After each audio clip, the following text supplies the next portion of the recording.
अथ पचमोध्याय। चंचुला के प्रयत्न से पार्वती जी की आज्ञा पाकर तुम्बरु का विंध्य पर्वत पर शिव पुराण की कथा सुनाकर बिंदुगा का पिशाच योनि से उद्धार करना तथा उन दोनों दंपत्ति का शिव धाम में सुखी होना। शौनक जी बोले, हे महाभाग सूत जी, आप धन्य हैं। आपकी बुद्धि भगवान शिव में लगी हुई है। आपने कृपा पूर्वक यह शिव भक्ति को बढ़ाने वाली अद्भुत कथा हमें सुनाई।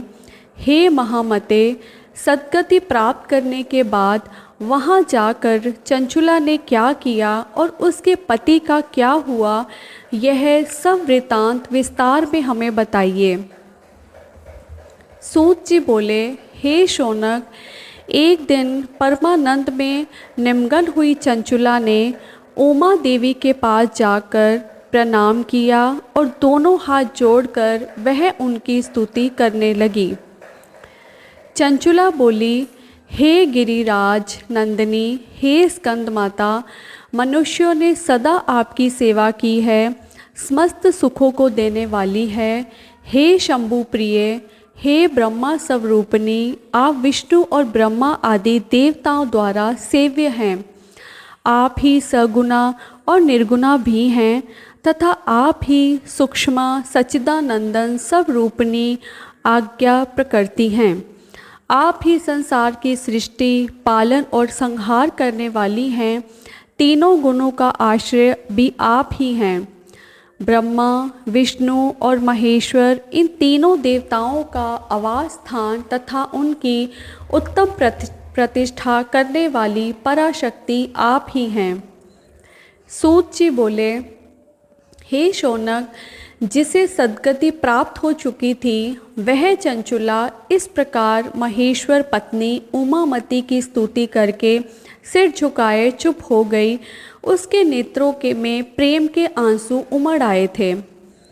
तब करुणा से भरी हुई शंकर प्रिय भक्त वत्सल्या पार्वती देवी चंचुला को संबोधित करके बड़े प्रेम से इस प्रकार कहने लगी।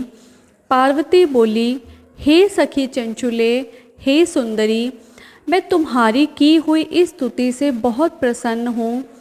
बोलो, क्या वर मांगती हो? तुम्हारे लिए मुझे कुछ भी अदेय नहीं है। सूत जी बोले, पार्वती के इस प्रकार कहने पर चंचुला उन्हें प्रणाम करके दोनों हाथ जोड़कर नतमस्तक हो प्रेम पूर्वक पूछने लगी। चंचुला बोली, हे निष्पाप गिरिराज कुमारी, मेरे पति बिंदु इस समय कहाँ हैं? उनकी कैसी गति हुई है यह मैं नहीं जानती। कल्याणमयी दीन वत्सले, मैं अपने उन पति देव से जिस प्रकार संयुक्त हो सकूं, कृपा करके वैसा ही उपाय कीजिए। हे महेश्वरी, हे महादेव, मेरे पति एक क्षुद्र जातीय वैश्य के प्रति आसक्त थे और पाप में डूबे रहते थे। उनकी मृत्यु मुझसे पहले ही हो गई थी। वे ना जाने किस गति को प्राप्त हुए हैं। सूत जी बोले, चंचुला का ये वचन सुनकर नीति वत्सल्या हिमालय पुत्री देवी पार्वती ने अत्यंत प्रेम पूर्वक यह उत्तर दिया। गिरिजा बोली, हे सुते, तुम्हारा बिंदु नाम वाला पति बड़ा पापी था। उसके अंतःकरण बड़ा ही दूषित था। वैश्य का उपभोग करने वाला वह महामूढ़ मरने के बाद नरक में पड़ा। अगणित वर्षों तक नरक में नाना प्रकार के दुख भोग कर वह पाप आत्मा अपने शेष पाप को भोगने के लिए विंध्य पर्वत पर पिशाच हुआ है। इस समय वह पिशाच की अवस्था में है और नाना प्रकार के कलेश उठा रहा है। वह दुष्ट वही वायु पीकर रहता है और सदा सब प्रकार के कष्ट सहता है। सूत जी बोले, हे शौनक, गौरी देवी की यह बात सुनकर उत्तम व्रत का पालन करने वाली चंचुला उस समय पति के महान दुख से दुखी हो गई। फिर मन को स्थिर करके उस ब्राह्मण पत्नी ने व्यथित हृदय से महेश्वरी को प्रणाम करके पुनः पूछा। चंचुला बोली, हे महेश्वरी, हे महादेवी, मुझ पर कृपा कीजिए और दूषित कर्म करने वाले मेरे दुष्ट पति का अब उद्धार कर दीजिए। हे देवी, कुत्सित बुद्धि वाले मेरे उस पाप आत्मा पति को किस उपाय से उत्तम गति प्राप्त हो सकती है, ये शीघ्र बताइए, आपको नमस्कार है। सूत जी बोले, उसकी यह बात सुनकर भक्त वत्सला पार्वती जी अपनी सखी चंचुला से प्रसन्न होकर कहने लगी। पार्वती जी बोली, तुम्हारा पति यदि शिव पुराण की पुण्यमयी उत्तम कथा सुने तो सारी दुर्गति को पार करके वह उत्तम गति का भागी हो सकता है।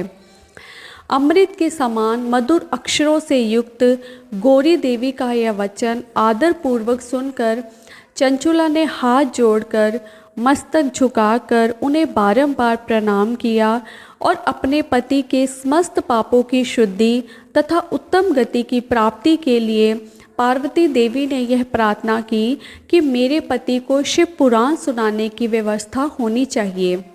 सूत जी बोले, उस ब्राह्मण पत्नी के बारंबार प्रार्थना करने पर शिव प्रिया गौरी देवी को बड़ी दया आई। उन भक्त वत्सला महेश्वरी गिरिराज कुमारी ने भगवान शिव की उत्तम कृतिका गान करने वाले गंधर्व राज तुमरू को बुलाकर उनसे प्रसन्नता पूर्वक इस प्रकार कहा। गिरिजा बोली, मेरे मन की बातों को जानकर मेरे अभीष्ट कार्यों को सिद्ध करने वाले तथा शिव में प्रीति रखने वाले हे तुमरो, मैं तुमसे एक बात कहती हूँ, तुम्हारा कल्याण हो। तुम मेरी इस सखी के साथ शीघ्र ही विंध्य पर्वत पर जाओ। वहाँ एक महाघोर और भयंकर पिशाच रहता है। उसका वृतांत तुम आरंभ से ही सुनो। मैं तुमसे प्रसन्नता पूर्वक सब कुछ बताती हूँ। पूर्व जन्म में वह पिशाच बिंदुक नामक ब्राह्मण था। वह मेरी इस सखी चंचुला का पति था, परंतु वह दुष्ट वेश्यागामी हो गया। स्नान संध्या आदि नित्य कर्म को छोड़कर वह अपवित्र रहने लगा। क्रोध के कारण उसकी बुद्धि पर मूढ़ता छा गई थी। वह कर्तव्य का विवेक नहीं कर पाता था। अभक्ष्य भक्षण, सज्जनों से द्वेष और दूषित वस्तुओं का दान लेना, यही उसका स्वाभाविक कर्म बन गया था। वह अस्त्र शस्त्र लेकर हिंसा करता, बाएं हाथ से खाता, दीनों को सताता और क्रूरतापूर्वक पराए घरों में आग लगा देता था। वह चांडालों से प्रेम करता और प्रतिदिन वैश्य के संपर्क में रहता था। वह बड़ा दुष्ट था और उस पापी ने अपनी पत्नी का परित्याग कर दिया था और वह दुष्टों के संगत में निरत रहता था। उसने वैश्य के कुसंग से अपने सारे पुण्य नष्ट कर लिए और धन के लोभ से अपने पति को निर्भय करके व्यभिचारिणी बना डाला। वह मृत्यु पर्यंत दुराचार में ही फंसा रहा। फिर समय आने पर उसकी मृत्यु हो गई। वह पापियों के भोग स्थान गौर यमपुर में गया और वहाँ बहुत से नरकों को भोग कर वह दुष्ट आत्मा इस समय विंध्य पर्वत पर पिशाच बना हुआ है। वहीं पर वह दुष्ट पिशाच अपने पापों का फल भोग रहा है। तुम उसके आगे यत्नपूर्वक शिव पुराण की उस दिव्य कथा का प्रवचन करो जो परम पुण्यमयी तथा समस्त पापों का नाश करने वाली है।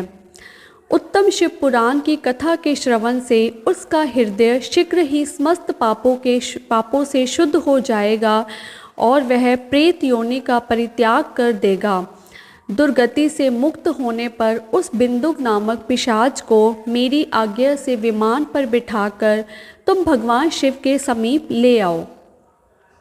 सूत जी बोले, हे शौनक, महेश्वरी उमा के इस प्रकार आदेश देने पर गंधर्व राज तुमरू मन ही मन बड़ा प्रसन्न हुआ और उन्होंने अपने भाग्य की सराहना की। तत्पश्चात उस पिशाच की सती साध्वी पत्नी चंचुला के साथ विमान पर बैठकर नारद के प्रिय मित्र तुमरू वेग पूर्वक विंध्याचल पर्वत पर गए, जहाँ वह पिशाच रहता था। वहाँ उन्होंने उस पिशाच को देखा। उसका शरीर विशाल था और उसकी ठोड़ी बहुत बड़ी थी। वह कभी हंसता, कभी रोता और कभी उछलता था।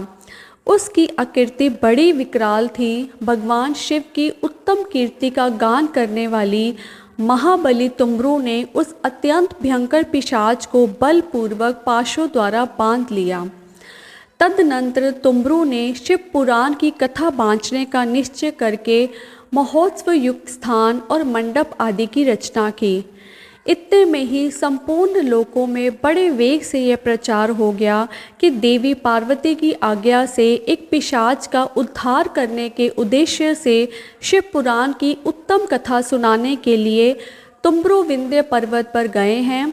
तब तो ये उस कथा को सुनने के लोभ से बहुत से देवता और ऋषि भी शीघ्र ही वहाँ पहुँच गए। आदरपूर्वक शिव पुराण सुनने के लिए आए हुए लोगों का उस पर्वत पर बड़ा अद्भुत और कल्याणकारी समाज जुट गया। तत्पश्चात तुम्बरू ने उस पिशाच को पाशों से बांधकर आसन पर बिठाया और हाथ में वीणा लेकर गौरीपति की कथा का गान आरंभ किया। महात्म्य सहित पहली अर्थात प्रथम संहिता से लेकर 7वीं संहिता तक शिव पुराण की कथा का उन्होंने स्पष्ट वर्णन किया। 7 संहिता वाले शिव पुराण का आदरपूर्वक श्रवण करके वे सभी श्रोता पूर्णतः कृतार्थ हो गए। उस परम पुण्य में शिव पुराण को सुनकर उस पिशाच ने अपने सारे पापों को धोकर उस पिशाचिनी शरीर को त्याग दिया। शीघ्र ही उसका रूप दिव्य हो गया। अंग कांति गौर वर्ण की हो गई। शरीर पर श्वेत वस्त्र तथा सब प्रकार के पुरुषोचित आभूषण उसके अंगों को उद्भासित करने लगे। वह त्रिनेत्रधारी चंद्रशेखर रूप हो गया। इस प्रकार दिव्य देहधारी होकर श्रीमान बिंदुक अपनी भार्य चंचुला के साथ स्वयं भी पार्वतीपति भगवान शिव के दिव्य चरित्र का गुणगान करने लगा। उसकी स्त्री को इस प्रकार दिव्य रूप से सुशोभित देखकर वह सभी देवता और ऋषि बड़े विस्मित हुए। उनका चित्त परमानंद से परिपूर्ण हो गया। भगवान महेश्वर का वह अद्भुत चरित्र सुनकर वे सभी श्रोता परम कृतार्थ हो प्रेम पूर्वक श्री शिव का यशोगान करते हुए अपने अपने धाम को चले गए। दिव्य रूपधारी श्रीमान बिंदुक भी सुंदर विमान पर अपनी प्रीतमा के पास बैठकर सुखपूर्वक आकाश में स्थित हो परम शोभा पाने लगा। तदनंतर महेश्वर के सुंदर एवं मनोहर गुणों का गान करता हुआ वह अपनी प्रीतमा तथा तुम्बरू के साथ शीघ्र ही शिव धाम में जा पहुंचा। वहां भगवान महेश्वर तथा पार्वती देवी ने प्रसन्नतापूर्वक बिंदु का बड़ा सत्कार किया और उसे अपना गण बना लिया। उसकी पत्नी चंचुला पार्वती देवी जी की सखी हो गई। उस घनीभूत ज्योति स्वरूप परमानंद में सनातन धाम में अविचल निवास पाकर वे दोनों दंपति परम सुखी हो गए। यह उत्तम इतिहास मैंने आपको सुनाया जो पापों का नाश करने वाला, उमा महेश्वर को आनंद देने वाला, अत्यंत पवित्र तथा उनमें भक्ति बढ़ाने वाला है। जो इसे भक्ति पूर्वक सुनता है तथा एकाग्रचित होकर इसका पाठ करता है वह अनेक सांसारिक सुखों को भोग कर अंत में मुक्ति प्राप्त करता है। अति श्री स्कानंदे महापुराणे शिव पुराण महात्म्य बिंदुक सगति वर्णनम नाम 5वाध्याय। इस प्रकार श्री स्कंद महापुराण के अंतर्गत शिव पुराण महात्म्य में बिंदु सद्गति वर्णन नामक 5वां अध्याय पूर्ण हुआ। हर हर महादेव।